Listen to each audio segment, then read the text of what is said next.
Hello, good morning, शुभ सकाळ. तर मग ह्या नवीन वर्षामध्ये मी असं ठरवलं होतं की दररोज एक मिनी व्लॉग बनवेल. जसं की इंस्टाग्रामला डेली लाईफमध्ये मी काय काय करते किंवा माझं काय ॲक्टिव्हिटीज असतात या गोष्टी मी शूट करेल आणि अपलोड करेल. तर त्या गोष्टी मी इन्स्टाच्या बाबतीत तर फॉलो करतच आहे. तर म्हटलं चला त्याचबरोबर आपण यूट्यूबलाही आपलं डेली रुटीन नक्कीच शेअर करावं की आपली दिवसाची सुरुवात कशी असते. तर आज आहे न्यू इयर आणि याच नवीन वर्षाच्या दिवशी म्हणजे 2026च्या पहिल्या दिवशी मी म्हटलं की चला आजचा आपला दिवस कसा गेला हे दररोज आपण आपल्या फ्रेंड्ससोबत शेअर करावं.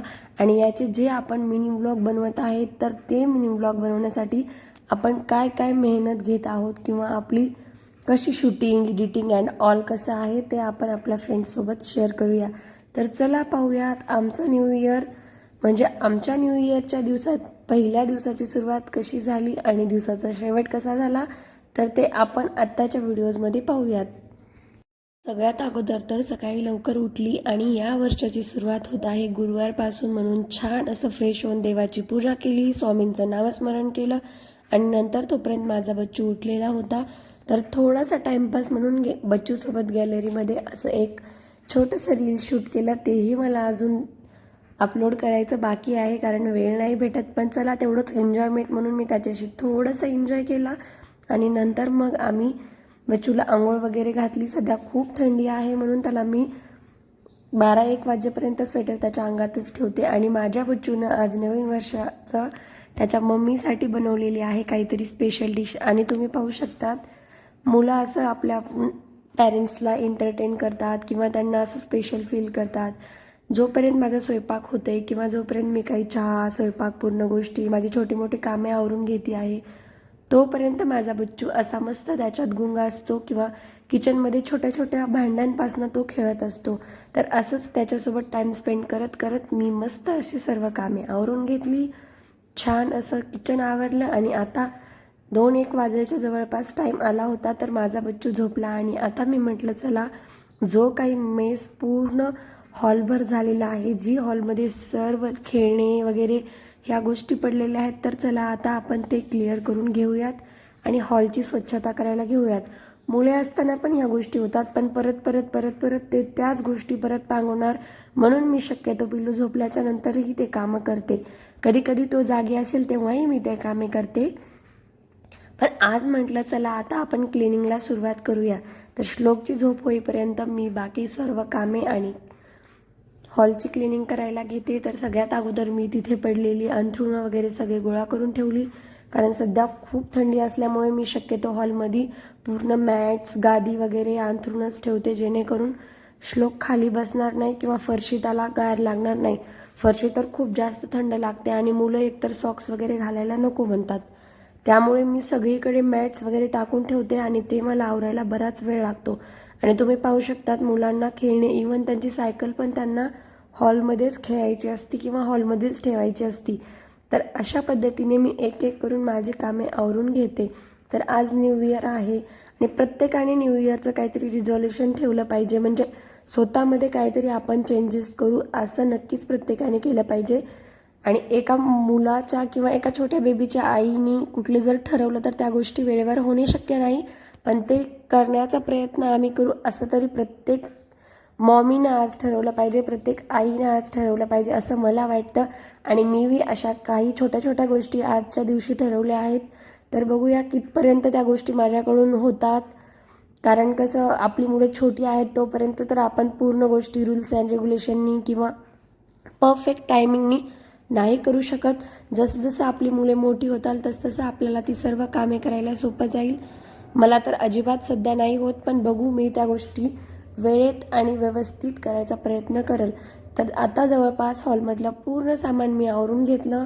नंतर पिलूने जे काही खाते वेळेस किंवा काही कचरा सोफ्यावर टाकलेला असेल ते दररोज दिवसातून 2 ते 3 वेळा झटकावंच लागतं. विंडोमध्ये धूळ वगैरे आली असेल किंवा धुळीने काही जाळं वगैरे झालं असेल तर विंडोही मी 1-2 दिवस आड करून नक्कीच झाडू फिरवून घेते जेणेकरून ते जास्त घाण होणार नाही. व अशा पद्धतीने मी हॉल वगैरे क्लीन करायला घेते. आपली मुले जोपर्यंत लहान आहेत तोपर्यंत आपल्याला सारखं क्लिनिंग करावंच लागतं कारण मुलांना कळत नाही ते खाली पडलेल्या काही गोष्टी खातात किंवा काही तोंडात वगैरे घालतात त्या गोष्टीचं आपल्या मुलांना इन्फेक्शन होऊ नये म्हणून शक्यतो आपल्याला मुलं 5 ते 6 वर्षाची होईपर्यंत तरी रेग्युलर क्लिनिंग, तसं तर घराची क्लिनिंग सगळेच करतात, पण प्रॉपर क्लिनिंग जसं की जागच्या जागी गोष्टी सगळ्या जास्त लक्ष देणं हे छोटी मुलं असल्यावर आपल्याला नक्कीच करावं लागतं. तर हॉलबरोबरच गॅलरीही मी पूर्ण अशी स्वच्छ करून घेतली, झाडून घेतली आणि आता वेळ आहे पुसून घ्यायची. तर चला म्हटलं मॉफ घेऊन आली आणि मॉफनी छान असं अगोदर गॅलरी पुसून घेतली आणि आता नंतर मी घेणार आहे हॉल. तर माझा हॉल मोठा असल्यामुळे आणि गॅलरी ही बऱ्यापैकी मोठी आहे. हॉल आणि गॅलरी ह्या गोष्टी मला साफ करायला जवळपास 45 मिनिट तर नक्कीच लागतात झाडून आणि पुसून घ्यायला. तर मी ह्या गोष्टी 1-2 दिवस आड करून करते, कारण रोज माझ्याकडून पुसणं होत नाही. 2 दिवस आड करून मी नक्कीच हॉल पुसते. एवढा काही घाणही होत नाही हॉल, पण मुलं लहान असली की काही खाते वेळेस वगैरे खाली टाकतात, अशा गोष्टी करतात, म्हणून मी शक्यतो 1-2 दिवस आड करून हा हॉल नक्कीच पुसून घेते. तर तुम्ही पाहू शकतात अशा पद्धतीने माझी मी एक करून कामे आटपून घेत असते. आणि पुसणं ह्या झाडणं तरी होऊ शकतं हॉल, पण पुसून घेणं मुलांसोबत अजिबात होऊ शकत नाही. आपण जितकं मुलांना त्या ठिकाणी जाऊ नकोस किंवा तिकडे जाऊ नकोस असं म्हणू, तेव्हा मुले तिथे नक्कीच येणार. नाहीतर एकतर सोफ्यावर बसायची जिद्द करणार किंवा गॅलरीत जायची जिद्द करणार. तर त्याच्या जिद्दच्या चक्करमध्ये तो पडेल किंवा त्याचा पाय वगैरे पाण्यात निष्ठेल, म्हणून शक्यतो मी ह्या गोष्टी तो झोपल्याच्या नंतरच करते.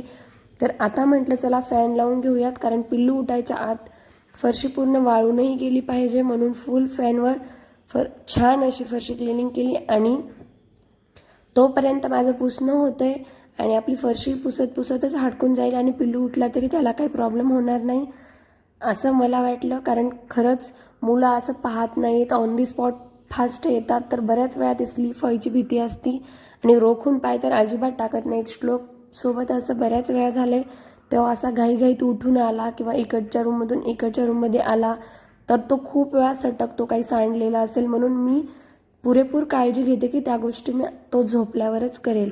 तर माझं हे क्लिनिंग अगोदर मी करून घेतलं आणि आज एवढं लेझी, देवपूजा ते तर सकाळी झालं, पण नेमकं आज माझं बाहेरचं ड्रोर क्लिनिंग, बाहेरची रांगोळी ह्या गोष्टी राहिल्या होत्या.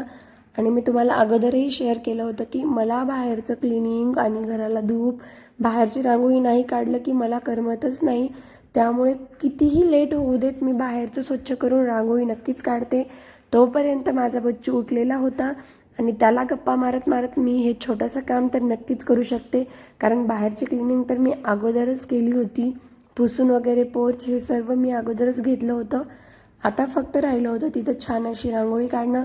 तर आज गुरुवार आणि वरून नवीन वर्ष म्हणून छान असं हळदीचं लेपन केलं आणि हळदीचं लेपन चौकटीवर करून घेते. आता मी हळदीमध्ये थोडंसं गुलाबजल किंवा पाणी टाकून आपल्याला त्याला मिक्स करून घ्यायचं आहे आणि नंतर छान असं चौकटीवर लेपन करायचं आहे.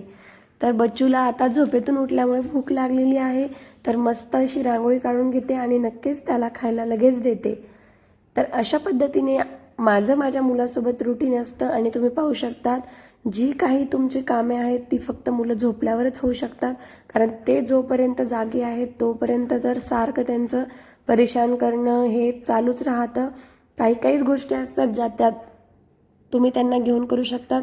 मी असं म्हणत नाही की मुलं कॉर्पोरेट करत नाहीत, करतात, पण किचनमधली वगैरे कामे असतील तेव्हाच, कारण किचनमध्ये त्यांना खेळण्यासाठी वस्तू असतात, काही गोष्टी असतात, पण अशा ठिकाणी ते काय करतील किंवा काय खेळतील त्यांच्याकडे ऑप्शन नसतो, म्हणून ते थोडंसं किरकिर टाईप वगैरे करतात.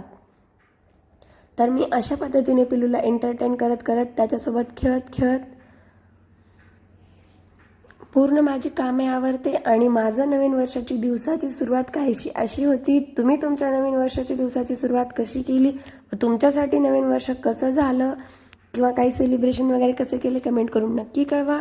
व प्रत्येक स्त्रीने किंवा तुमचं काही छोटंसं रिझॉल्वेशन वगैरे तुम्ही काही केलं असेल तर तेही कमेंट करून कळवा. आणि असं म्हणत नाही आहे की मी प्रत्येकजण रिझॉल्युशन कराच असं नाही, आपापल्या इच्छेनुसार असतं, पण आपण नक्कीच एक छोटा मोठा चेंज केला पाहिजे असं मला वाटतं. आणखी भेटूयात आपण अशाच नवनवीन. आणि मी जसं अगोदर म्हटलं त्याप्रमाणे मी असं ठरवलं आहे की दररोज मी एक व्लॉग करेल, जसं की मी मिनी व्लॉग करत आहे त्याच पद्धतीने एक यूट्यूबला माझा दररोज डेली लाईफचा व्लॉग येईल. तर पाहूया कधीपर्यंत मी ते कंटिन्यू करू शकते आणि तुमच्यासोबत माझं डेली लाईफचं काही छोट्या छोट्या थिंग्स शेअर करू शकते. आणि कसा वाटला माझा हा छोटासा व्लॉग कमेंट करून नक्की कळवा. व्लॉग आवडला असेल तर लाईक कमेंट शेअर आणि माझ्या चॅनलला सबस्क्राईब करायला विसरू नका. आणखी भेटूयात आपण अशाच नवनवीन व्हिडिओसोबत. तोपर्यंत बाय.